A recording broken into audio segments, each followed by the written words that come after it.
Ray Barros is Chief Executive of Ray Barros Trading Group, and he's been watching the charts not only for oil, but we're going to move it to the Aussie dollar and the Shanghai market. Ray, you say out of the three that I just mentioned that oil is the most difficult one to predict. Because, I mean, I was just looking at what you're suggesting. You're saying that it could have two ranges. One of them is absolutely 147 to 44. And the other one is 114 and 77. I mean, that's massive. Yeah, it is. That 147 to 44 was the original range. We hit the high of 147, then crashed. And that smaller range is where we are at the moment. My problem is that we should think we would go up to the high of 147.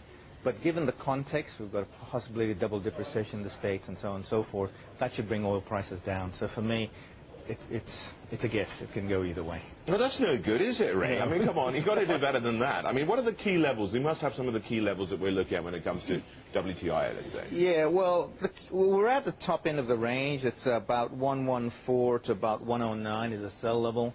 And the bottom end of that range is about 76 to 80. We haven't been down there for a while, have we? Yeah, we haven't been down there for a while. But we have got to the top of that range. So if it's going to go sideways, the next movement is down for oil. If it can break above the 114, 115 mark, then we're on the way back to 147. So nothing to stop us then. Okay, let's move now to the Aussie dollar, because, of course, this is, I think we've had 4 months of it above parity. Yes. And thereabouts. Of course, I'm going to mention interest rates possibly going down, but that's fundamentals, and you don't want to talk about those, do you, Ray? You're not bothered about that. Yeah, they do affect them. I really think Aussie is coming back down. We're trading a range there, probably around the 10. That high was about 109 something, yeah. And the low was about 93, 75, something like that. Just going to bring up a chart actually with that in a second, okay. but just yep. Okay. So we're at 104 at the moment. Yeah. So we've hit the top end of the range when we got up to 108. So we're coming back down to that 93 area. 93, oh, really? 95. As much as you move retracement as far well, as I think that? it'll take over the next 12 months. I think we'll see Aussie dollar come back down again, then pop back up. I think it's just trading a sideways range, but it's a nice range. How important is, I know it's psychologically important, but parity, how important is it from a technical perspective? Not that big. Not on the charts. It's not that great. It's psychologically important. You probably will see some sort of bounce if we get down there. I think we'll take that out. I think that 95, 93 area is much more important from a technical point of view, and I think we will see that area at some point. Okay. Well, of course, they've got that interest rate decision later on.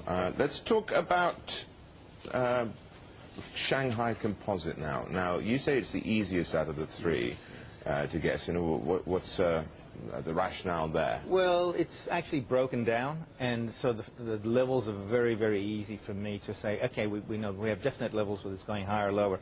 The market had traded a range from about 3,200 down to about that started about 2,800, 2,380, something like that. And now it broke below that. It's retesting that neckline. 23.96 at the moment, 17% down if we take 18% down over a year. Yeah. Well, if it can hold below, if it holds below the 2,500 mark, we are going to go down to the all-time lows around the 1664 mark. So it's got to try and test that. If it fails to take that level out, then we're looking at a southern movement for it, and we could go down to what? Well, the lows are 1664. I think we'll see that. Okay, but if we break above 2,500, yes. What are we talking about then? Then we're going probably get back all the way back up to about 3,400. Over what sort of time frame are we looking at? That took about 9 months last time on the way down, so on the way up probably take about the same.